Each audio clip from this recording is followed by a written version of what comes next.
Hi again, everybody. I have a message here from Sophia, and here's her story. Hey, Ollie, I hope you and Charlene are doing well. I'm unable to make a donation right now. Please get to this story when you get the chance. This is a story about my narcissistic mother and the family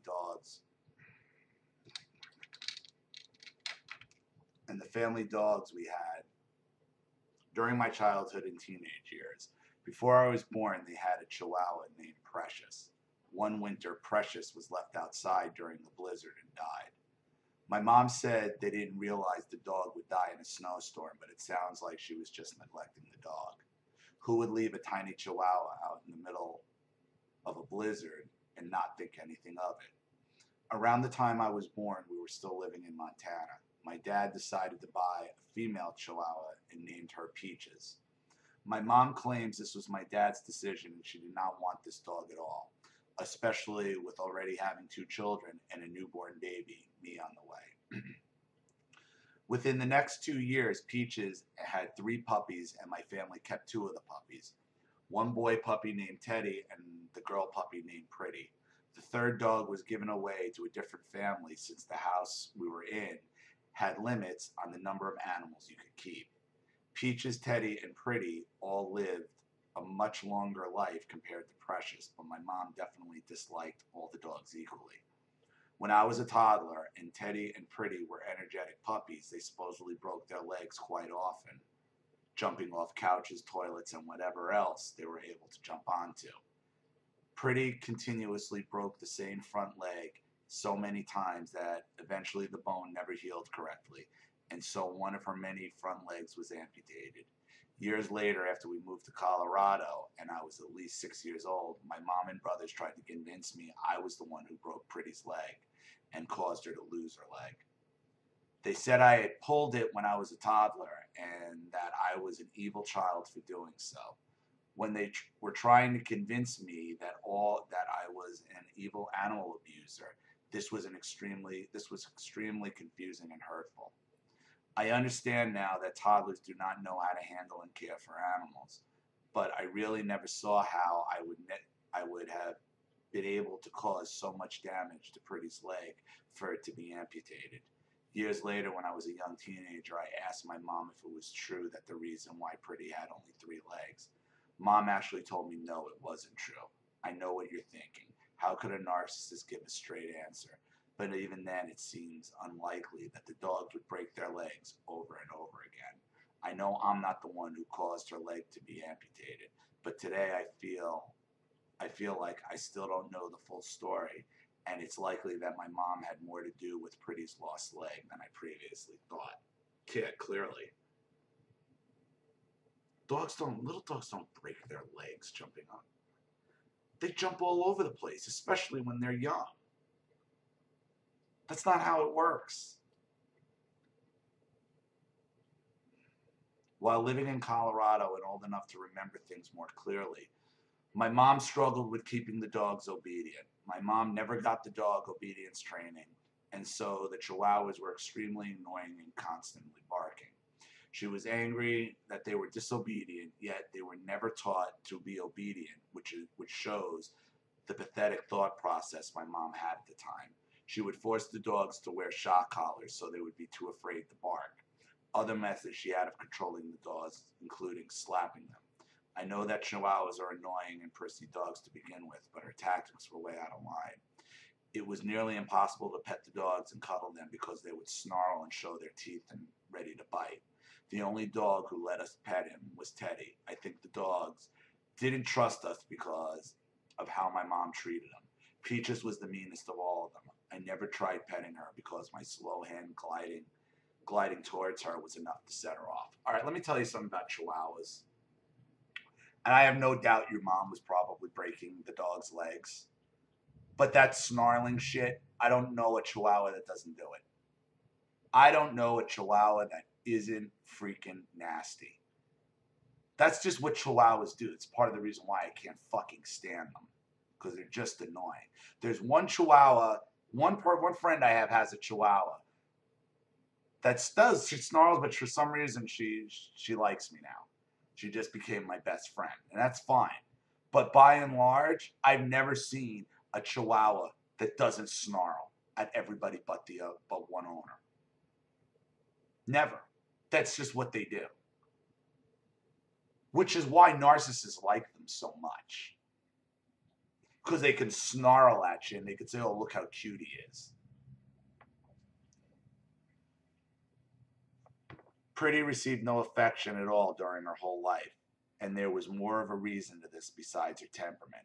Even though she walked and ran well with only 3 legs, she was terrified of walking on the slippery linoleum floor. The dog kennel was placed on the linoleum floor near the back door, so she never left the kennel and only did so to go outside.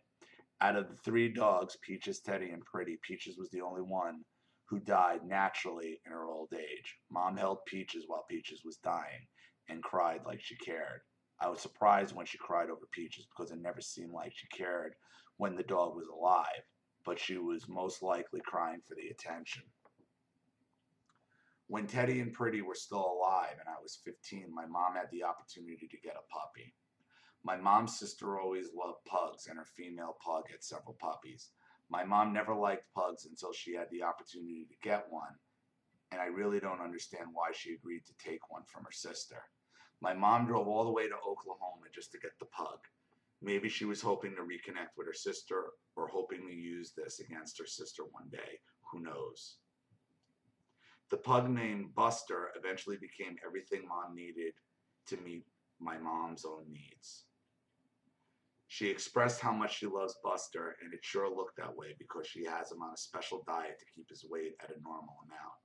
Yet several times she has told me she really doesn't want a pug. She should have had a Pomeranian instead. Of course she would want another yappy dog. Buster never went through obedience training either, and he had his issues.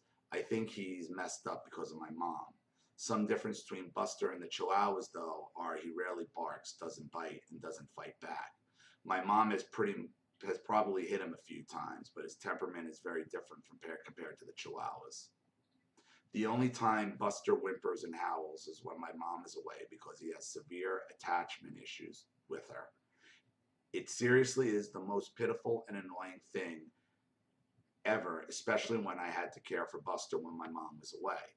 Buster is poorly socialized and doesn't know how to be around other dogs and is generally afraid of the outside world. This description is basically the same as the one I would give to my mom: paranoid, fearful, and poor socialization. Buster was never socialized enough to handle being around Teddy and Pretty. Basically, all the dogs hated each other at this point. Teddy ended up developing a cancerous tumor on one of his legs, and it was left untreated for a while until she took him to the vet to be put to sleep. Later on, when I was already in college, she decided she no longer wanted to care for Pretty. Pretty was generally healthy with the help of diuretics to decrease water retention around her lungs. But Mom hated this because the medication made Pretty urinate often. She also had Pretty put down. She keeps all the dog's ashes on top of the fireplace, even though she never really loved the dogs anyway. Today, my mom's behavior with Buster is strange, and her nickname for Buster is Baby. She talks to him in a baby voice and holds his paw through everything. We'll take him outside in a fenced backyard and coached him to go to the bathroom. She coaches him in her tiny, annoying baby voice: go poo-poo and pee-pee. I feel embarrassed for her. Then when Buster comes inside, she literally takes a piece of toilet paper or a wet towelette and wipes his butt. It seriously is so fucking weird. She treats Buster like he is an actual human child, and the dog has never matured. He requires constant attention, which was a nightmare whenever my mom and dad went away and left me to take care of him. When she is away, he does not sleep at night, but instead howls all night long because of his attachment disorder. Just before I went no contact, she wanted my husband and I to take care of Buster, but she invited the golden child, brother Evan, over to care for Buster primarily. The issue with Evan is that he is an arrogant asshole who takes no responsibility for everything. She was going to pay Evan for taking care of Buster, but not pay me, even though I would be the one doing all the work. I asked her if she was paying me But she straight up told me no, even though she knew I would be the one doing all the work. I demanded that she pay me, which she did, but later used it against me and claimed she gave me money as a gift from her generous heart. After I went no contact, she has frequently tried using Buster to get me to contact them. She will make up lies saying he has cancer when he doesn't. He It's like she was hoping to use my empathy against me. The point of all this is to show narcissists do not care about animals, even though they might claim to. She uses Buster for her own needs and uses him as a tool to manipulate other people. Anyway, I hope you found this story interesting and, and I hope it is helpful to someone else as well. Thank you and take care, Sophia.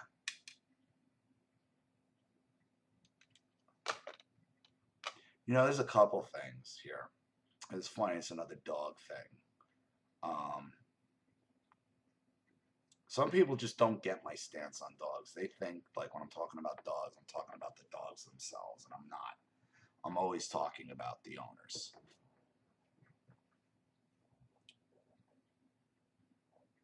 She uses pets as her fake children, and then wants everybody to feel about her pets the way she thinks, the way she wants you to believe she feels about the pets.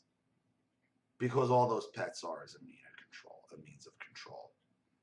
I mean, look at how many different ways she uses it to manipulate you, into making you think you're a bad person, that you had a dog's leg amputated.